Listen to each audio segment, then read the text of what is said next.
കാസർഗോഡ് 5 വയസ്സുകാരനെ രണ്ടാനച്ഛൻ ക്രൂരമായി മർദ്ദിച്ച സംഭവത്തിൽ കേസെടുത്ത സംസ്ഥാന ബാലാവകാശ കമ്മീഷൻ പോലീസിനോട് വിശദമായ റിപ്പോർട്ട് ആവശ്യപ്പെടും. പ്രതിക്കെതിരെ ദുർബല വകുപ്പ് ചുമത്തി ജാമ്യം നൽകിയതായി കുട്ടിയുടെ പിതാവിന്റെ പരാതി. കേസ് ഒത്തുതീർപ്പാക്കാനും പോലീസ് ശ്രമിച്ചുവെന്നും പിതാവ് ആരോപിച്ചു. മർദ്ദിച്ചെന്ന് പറഞ്ഞ 3 മാസത്തോളമായി മർദ്ദിക്കുന്ന അയൽവാസികളാണ് എനിക്ക് അറിയിക്കുന്നത്. ഇങ്ങനെ കുഞ്ഞിനെ മർദ്ദിക്കുന്നുണ്ട്, കുഞ്ഞിൻ്റെ ജീവന് വേണമെന്നുണ്ടെങ്കിൽ നിങ്ങൾ 3 കുട്ടികളും കൊണ്ടുപോകണമെന്ന് പറഞ്ഞു. ആയിക്കോട്ടെന്ന് പറഞ്ഞിട്ട് ഞാൻ വിദ്യാനഗർ സ്റ്റേഷനുമായിട്ട് ബന്ധപ്പെട്ടു. രാത്രി വന്നിട്ട് ബന്ധപ്പെട്ടു.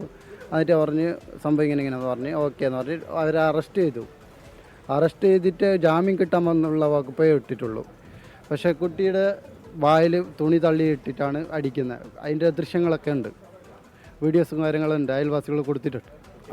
കുട്ടി പറഞ്ഞിട്ടുണ്ട് മൊഴി കൊടുക്കുമ്പോൾ വായിൽ തുണി തള്ളിയിട്ട് അടിക്കുന്നത്, പിന്നെ ഐസ് കട്ട വെച്ചിട്ട് തടുന്നതും എല്ലാം പറഞ്ഞിട്ടുണ്ട്. എന്നിട്ടും പോലും പോലീസുകാർ അതിനുള്ള വകുപ്പ് എടുത്തിട്ടില്ല. ബാലാവകാശ കമ്മീഷനിലും കൊടുക്കുന്നുണ്ട്, ചൈൽഡ് ലൈനിലും കംപ്ലയിൻറ്റ് കൊടുക്കുന്നു, SP ഓഫീസിലും ഞാൻ കംപ്ലയിൻറ്റ് കൊടുക്കുന്നുണ്ട്. വിദ്യാനഗർ സ്റ്റേഷനിൽ നിന്ന് ഞങ്ങൾക്ക് നീതി കിട്ടിയിട്ടില്ല. അതുകൊണ്ട് നീതി കിട്ടണം. എൻ്റെ കുഞ്ഞിനെ ഇത്ര ദ്രോഹിച്ചതുകൊണ്ട് നീതി കിട്ടണം എനിക്ക്.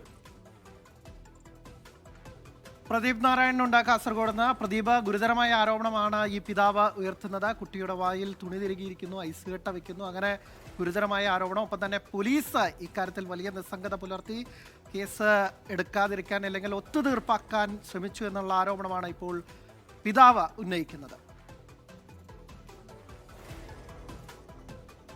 പുറത്തു വന്നത് ഈ കുട്ടിയുടെ മുഖത്ത് ക്രൂരമായി മർദ്ദിക്കുന്ന, രണ്ടാനച്ഛൻ ക്രൂരമായി മർദ്ദിക്കുന്ന ഒരു ദൃശ്യമാണ് പുറത്തു വന്നത്. ഇതേ തുടർന്ന് പോലീസ് കേസെടുക്കുകയും ഈ രണ്ടാനച്ഛൻ ഷൗക്കത്തിനെ, കാസർഗോഡ് ചെട്ടുംകുഴിയിലെ ഷൗക്കത്തിനെ പോലീസ് അറസ്റ്റ് ചെയ്യുന്ന സാഹചര്യമുണ്ടായി. എന്നാൽ ഇപ്പോൾ പോലീസ് ചുമത്തിയ വകുപ്പ്, ദുർബല വകുപ്പുകൾ ചുമത്തി ജാമ്യം ലഭിക്കാൻ സഹായിച്ചു എന്ന ആരോപണമാണ് ഇപ്പോൾ കുട്ടിയുടെ പിതാവ് ഉന്നയിക്കുന്നത്.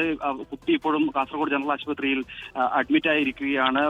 ഓർത്തോ വിഭാഗം ഡോക്ടർ പരിശോധന ബാക്കിയുണ്ട് എന്നാണ് ഇപ്പോൾ പിതാവ് പറയുന്നത്.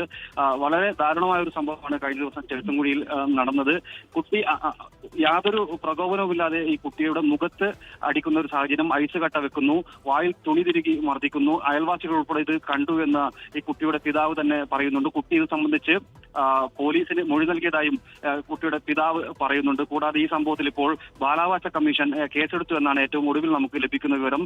ഹൈക്കോടതിക്ക് കീഴിലുള്ള വിക്ടിം റൈറ്റ് കമ്മിറ്റിയിലെ അഭിഭാഷകർ മുഖേന കാസർഗോഡ് ജില്ലാ നിയമസേവന അതോറിറ്റി അഭിഭാഷകർ കുട്ടിയുമായി സംസാരിച്ച് ഇത് സംബന്ധിച്ച് വിശദമായ റിപ്പോർട്ട് നൽകിയ ഒരു വിവരവും പുറത്തു വരുന്നുണ്ട്. എന്തായാലും കുട്ടിയെ മർദ്ദിച്ച സംഭവത്തിൽ രണ്ടാനച്ഛന് ജാമ്യം ലഭിക്കാവുന്ന നിസാര വകുപ്പുകൾ ചുമത്തി പോലീസ് കേസെടുത്തു. ജാമ്യം ലഭിച്ച അദ്ദേഹം പുറത്തു പോകുന്ന സാഹചര്യമുണ്ട്. തന്റെ കുട്ടിക്ക് നീതി കിട്ടണമെന്ന ഒരാവശ്യമാണ് ഇപ്പോൾ പിതാവ് ഉന്നയിക്കുന്നത്. പ്രതിഭ, ഇപ്പോൾ ഈ വിഷയത്തിൽ പോലീസിന്റെ നിസ്സംഗത അല്ലെങ്കിൽ അനാസ്ഥ കൊണ്ട് മാത്രമാണ് ഈ സംസ്ഥാന ബാലാവകാശ കമ്മീഷനിലേക്ക് പോകേണ്ടി വന്നത്. അവർ ഇടപെട്ടത്, പോലീസിനോട് റിപ്പോർട്ട് തേടിയിട്ടുള്ളത്. നമ്മൾ പോലീസുമായി ബന്ധപ്പെടുമ്പോൾ എന്താണ് പോലീസിൽ നിന്ന് കിട്ടുന്ന വിശദീകരണം, എന്താണ് അവർ പറയുന്നത്?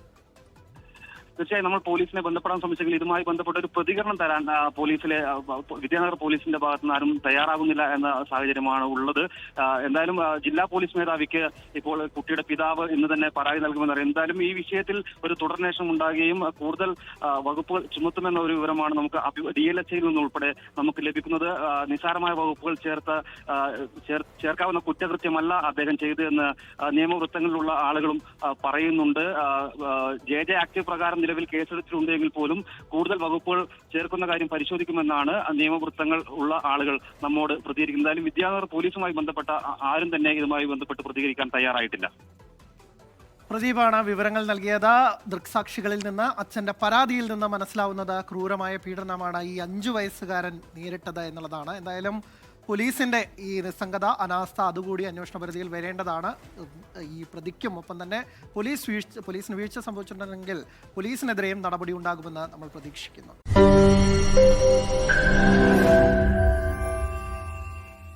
ലോകത്തെവിടെയായാലും ഏത് സമയത്തും 24 വാർത്തകളും ഓഗ്മെന്റഡ് റിയാലിറ്റി പാക്കേജുകളും എക്സ്പ്ലെയിനറുകളും വിശദമായി കാണാൻ ഞങ്ങളുടെ YouTube ചാനൽ നിങ്ങൾക്ക് സബ്സ്ക്രൈബ് ചെയ്യാം.